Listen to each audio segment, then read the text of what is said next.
હાલો મિત્રો, સ્વાગત છે તમારું ભારતીસ કિચન ગુજરાતીમાં। તો આજે હું તમારી સાથે શેર કરીશ બટેટા પૂરીની રેસીપી। હવે વરસાદની સિઝન ચાલુ થઈ ગઈ છે, તો વરસાદ થોડો પણ થાય એટલે આપણને કાંઈ પણ તીખું અને તળેલું ખાવાનું મન તો થાય જ। તો આ બટેટા પૂરી છે તે તમે માત્ર 10 થી 15 મિનિટમાં જ બનાવીને તૈયાર કરી શકો છો। આજે આપણે બટેટા પૂરી ઈનો કે સોડાના ઉપયોગ વગર બનાવીશું, તો પણ આપણી આ બટેટા પૂરી છે તે એકદમ ફૂલેલી અને ક્રિસ્પી બનીને તૈયાર થશે। જો તમને મારી રેસીપીઓ પસંદ આવતી હોય અને હજુ સુધી મારી ચેનલને સબસ્ક્રાઇબ ન કરી હોય તો મારી ચેનલને સબસ્ક્રાઇબ કરજો। તો ચાલો બનાવીએ એકદમ ટેસ્ટી એવી બટેટા પૂરી। તો બટેટા પૂરી બનાવવા માટે મેં અહીં 2 મીડિયમ સાઇઝના બટેટાને એકદમ સરસ રીતે ધોઈને તેની છાલ કાઢીને તૈયાર કરી લીધા છે। તો હવે આપણે જે વેફર પાડવાનું મશીન આવે તેની અંદર આપણે આ રીતે બટેટાની સ્લાઇસ કરીને રેડી કરી લઈશું। અહીં આપણે ન વધારે પડતી પતલી કે ન વધુ પડતી જાડી, આપણે મીડિયમ સાઇઝની અહીં બટેટાની બધી સ્લાઇસ બનાવીને તૈયાર કરવાની છે। તો હું તમને બતાવી દઈશ, તો તમે જોઈ શકો છો આપણે આ રીતની ન વધુ પડતી પતલી કે ન વધુ પડતી જાડી એવી બધી જ બટેટાની સ્લાઇસ કરીને રેડી કરી લીધી છે। તો હવે આપણે આ બધી જ બટેટાની સ્લાઇસને પાણીમાં ઉમેરી દઈશું, જેથી તે કાળી ન પડે। આ રીતે આપણે બધી જ બટેટાની સ્લાઇસ પાણીમાં ઉમેર્યા બાદ હવે આપણે તેની ઉપર અડધી ચમચી જેટલું આપણે મીઠું ઉમેરી દઈશું અને એકદમ સરસ રીતે મિક્સ કરી આપણે આ બટેટાને સાઈડમાં મૂકી દઈશું। એટલે આ મીઠું આપણે ઉમેર્યું છે એટલે મીઠું છે તે બટેટાની વેફરમાં એકદમ સરસ રીતે આવી જાય, જેથી આપણે બટેટાની પૂરી ખાતી વખતે બિલકુલ મોળી ન લાગે। તો હવે આપણે ચણાના લોટનું બેટર બનાવી લઈએ। તો બેટર બનાવવા માટે મેં 1 કપ ચણાના લોટને એકદમ સરસ રીતે ચાળીને લઈ લીધો છે। તો હવે આપણે તેની અંદર 3/4 કપ જેટલો અહીં આપણે ચોખાનો લોટ ઉમેરી દઈશું। આ રીતે થોડો ચોખાનો લોટ ઉમેરવાથી આપણી બટેટા પૂરી છે તે એકદમ ક્રિસ્પી એવી બનીને તૈયાર થશે। ત્યારબાદ હવે આપણે તેની અંદર ફ્રેશ ઝીણા કાપેલા ધાણા ઉમેરી દઈશું। ત્યારબાદ અડધી ચમચી જેટલા અજમાને આપણે એકદમ સરસ રીતે હાથથી ક્રશ કરીને ઉમેરી દઈશું। આ રીતે થોડા અજમા ઉમેરવાથી આપણા બટેટા પૂરી છે તે પચવામાં એકદમ હળવી રહે છે। ત્યારબાદ તેમાં ટેસ્ટ પ્રમાણે મીઠું ઉમેરી દઈશું અને ફક્ત 1 ચપટી જેટલી આપણે હળદર ઉમેરી દઈશું। ત્યારબાદ અડધી ચમચી જેટલા આપણે ચીલી ફ્લેક્સ ઉમેરી દઈશું। હવે આપણે આ બધી જ વસ્તુને એકદમ સરસ રીતે મિક્સ કરી તેની અંદર થોડું પાણી ઉમેરતા જઈ આપણે બેટર બનાવી લઈશું। અહીં આ બેટર છે તે વધારે પડતું પતલું ન થઈ જાય તેનું આપણે ખાસ ધ્યાન રાખવાનું છે। આ રીતે આપણે થોડું પાણી ઉમેરતા જઈ બિલકુલ ગાંઠા ન રહે તેવું બેટર બનાવીને રેડી કરી લેવાનું। તો અહીં આપણે આ બેટર છે તે જો પતલું થઈ જશે તો બટેટા પૂરી છે તે તળતી વખતે તેમાં તેલ ભરાઈ જશે। તો પતલું બેટર ન થઈ જાય તેનું ખાસ ધ્યાન રાખવાનું।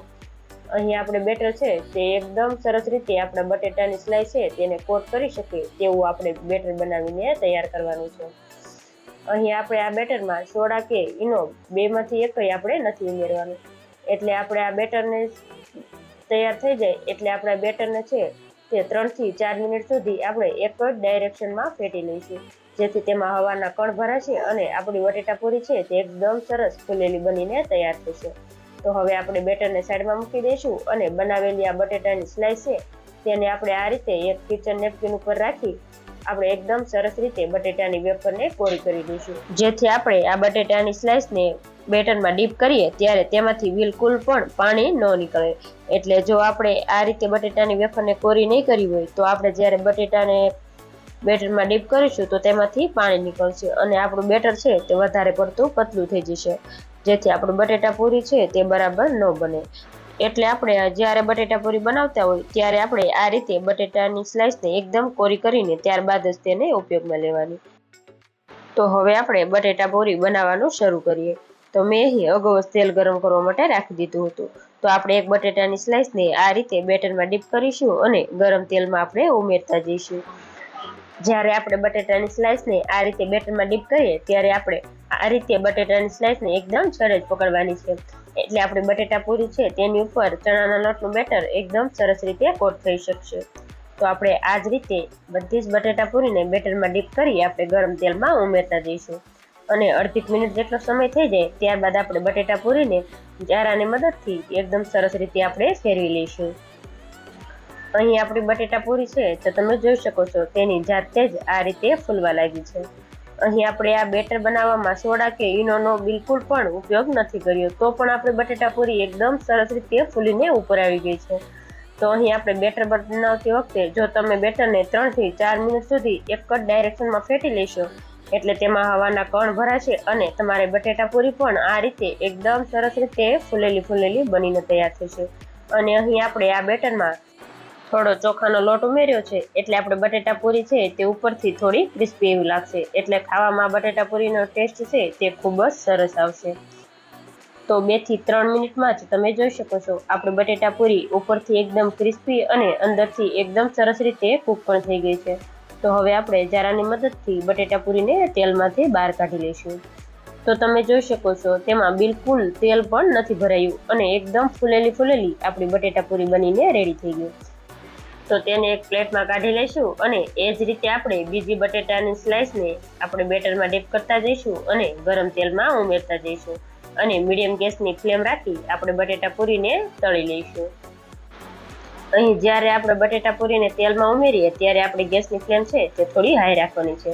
ત્યારબાદ બધી જ બટેટા પૂરી આપણે તેલમાં એડ કર્યા બાદ આપણી ગેસની ફ્લેમ છે તે મીડિયમ કરી દેવાની છે અને આપણે વચ્ચે આ રીતે 2 થી 3 વાર આપણે ફેરવી લઈશું અને 2 થી 3 મિનિટ સુધી આપણે બટેટાની પૂરીને એકદમ સરસ રીતે તળી લેવાની, એટલે આપણા બટેટા છે તે અંદરથી એકદમ સરસ રીતે કૂક પણ થઈ જાય અને બટેટા પૂરી બહારથી પણ એકદમ સરસ ક્રિસ્પી એવી બનીને તૈયાર થઈ જાય। આ બટેટા પૂરી છે તે ઉપરથી થોડી ક્રિસ્પી એવી હોય તો ખાવાની ખૂબ જ મજા આવે છે। તો બટેટા પૂરીને તળાતા 2 થી 3 મિનિટ જેટલો સમય થઈ ગયો છે। તો તમે જોઈ શકો છો ઉપરથી એકદમ ક્રિસ્પી એવી અને ફૂલેલી આપણી બટેટા પૂરી બનીને રેડી થઈ ગઈ છે।